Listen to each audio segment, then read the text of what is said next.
పోతోంది. నేను అనేక విధాలుగా మిమ్మల్ని ఆదుకుంటున్నాను. ఈరోజు పెన్షన్లు ఉన్నాయి, ఈరోజు దానికే వచ్చా. నేను ఈరోజు వచ్చింది ఈ రావి వలసలో ఎన్టీఆర్ భరోసా పింఛన్లు పంపిణీ చేయడానికి వచ్చాను. రేపు 1వ తారీఖు, రేపు ఆదివారం. నేను రేపు కాకపోతే ఎల్లుండి ఇవ్వచ్చు, కానీ నా ఆలోచన అది కాదు. ఏదైనా సరే, ఏదైనా నిర్లక్ష్యం చేస్తాం, కానీ పేదవాడిని మాత్రం నా జీవితంలో ఎప్పుడూ నిర్లక్ష్యం చేయనని మరొకసారి విజ్ఞప్తి చేస్తున్నా. అందుకే పేదల సేవలో కార్యక్రమం పెట్టాను.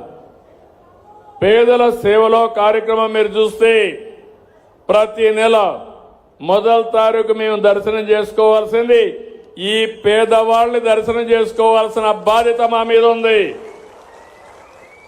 ఇప్పటికి 20 నెలలు నేను వస్తున్నా. మా కలెక్టర్లు బొమ్మన్నాను, ఎమ్మెల్యేలు ఎంపీలు బొమ్మన్నాం, ఎన్డీఏ నాయకులు ఉన్నారు.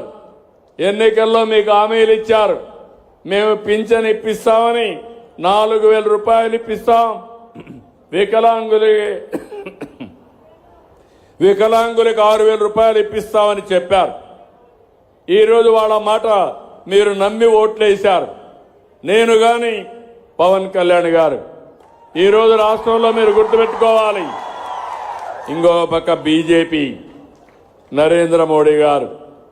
ఈ ముగ్గురం కూడా ఒకటే ఆలోచిస్తున్నాం. మేము ఒక మాట చెప్పాం, ఈ రాష్ట్రాన్ని పునర్నిర్మాణం చేయాలి, మళ్ళా మీ జీవితాల్లో వెలుగు రావాలి, మమ్మల్ని నమ్మండి, ఓటేయండి అని చెప్తే 100కి 94 సీట్లు గెలిపించారు. విజయనగరం జిల్లా 11కు 11 గెలిపించారు.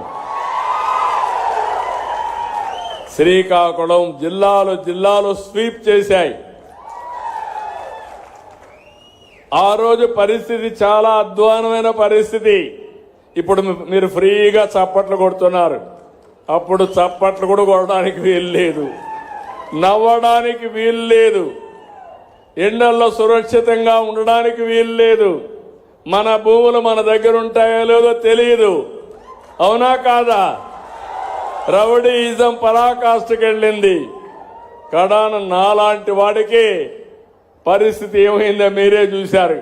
ఒకరోజు సాయంత్రం వచ్చి నన్నే తీసుకు జైల్లో పెట్టే పరిస్థితికి వచ్చారంటే ఇంకా మీరు ఒక లెక్క అని అడుగుతున్నా. అయితే నేను కుంగిపోలేదు. 45 సంవత్సరాలుగా, రేపు 28కి 50 సంవత్సరాలు మొట్టమొదటిసారిగా ఎమ్మెల్యే అయ్యి ఎప్పుడు నేను అలసిపోలేదు. లేకపోతే ఎప్పుడు కూడా నేను అశ్రద్ధ కూడా చేయలేదు. భగవంతుడు ఎంత శక్తి ఇచ్చాడో మీరు ఆశీర్వదించినప్పుడంతా మీకోసమే పనిచేశాం, మీకోసమే ముందుకెళ్ళా. నాకొక తృప్తి, ఎవరికి రాని అవకాశం నాకు వచ్చింది. ఇప్పుడు కూడా పవన్ కళ్యాణ్ కూడా ఈ రాష్ట్రాన్ని బాగు చేయాలని పూర్తిగా అండగా నిలబడ్డాడు. ఇంకో పక్క కేంద్రం వెంటిలేటర్ పై నుండి ఆర్థిక వ్యవస్థకి ఒక చేయూతనిచ్చారు. ఇవన్నీ కూడా ఎందుకు వచ్చాయని మీరు ఆలోచిస్తే 2024లో మీరు తీసుకున్న ప్రధాన నిర్ణయం ఎన్డీఏని గెలిపించాలి అనుకున్నారు, గెలిపించారు. ఢిల్లీలో మన పరపతి పెరిగింది, కేంద్రం కూడా సహకరించింది. ఈరోజు సూపర్ 6, ఈరోజు మీరు ఒకసారి చూస్తే సూపర్ 6ని సూపర్ హిట్ చేశాం. నేను 4,000, 6,000, 10,000, 15,000 రూపాయలు పింఛన్లు ఇచ్చే ఏకైక రాష్ట్రం భారతదేశంలో ఆంధ్రప్రదేశ్ ఒకటే. 62,76,322 మందికి ఇస్తున్నాం. నెలవారీగా 2,726 కోట్ల రూపాయలు ఇస్తున్నాం. మీ విజయనగరంలో 2,72,000 మందికి, చీపరపల్లిలో 8,431 మందికి, రావి వలస గ్రామంలో 386 మందికి 4,000, 6,000, 10,000, 15,000 ఇస్తే మీరు మరిచిపోతే ఏమనాలి అని అడుగుతున్నా. మరిచిపోతారా అని అడుగుతున్నా మిమ్మల్ని. ఇన్ని కష్టాలుంటే 33,000 కోట్ల రూపాయలు దీనికి ఖర్చు పెడుతున్నాం. ఒకప్పుడు ఒక నెలలో పింఛన్ తీసుకోకపోతే మళ్ళా ఇచ్చేవాళ్ళు కాదు.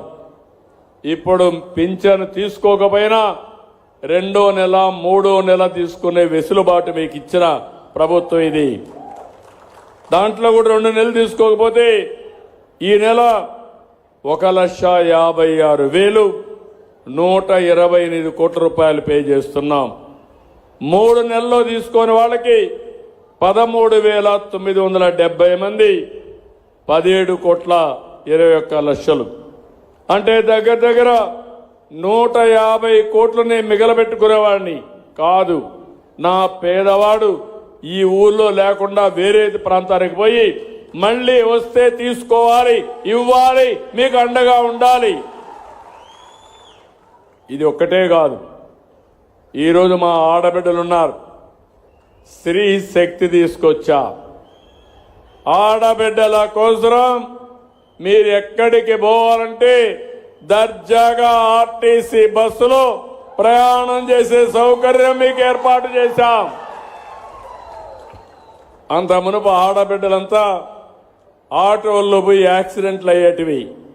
ఇప్పుడు యాక్సిడెంట్లు లేవు, చాలా హ్యాపీగా తిరుగుతున్నారు.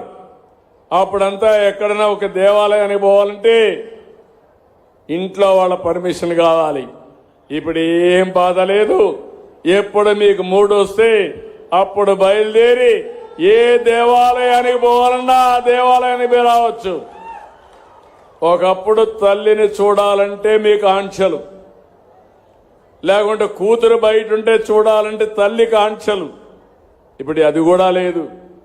రిపీటెడ్గా మీ ఊరు నుంచి ఏ ఊర్లో ఉంటే పోయి చూసుకొని మధ్యాహ్నం అక్కడ భోంచేసి సాయంత్రం మళ్ళా ఇంటికి వచ్చే పరిస్థితి ఏర్పాటు చేశామంటే అది ఆడబిడ్డల పట్ల ఈ ప్రభుత్వానికి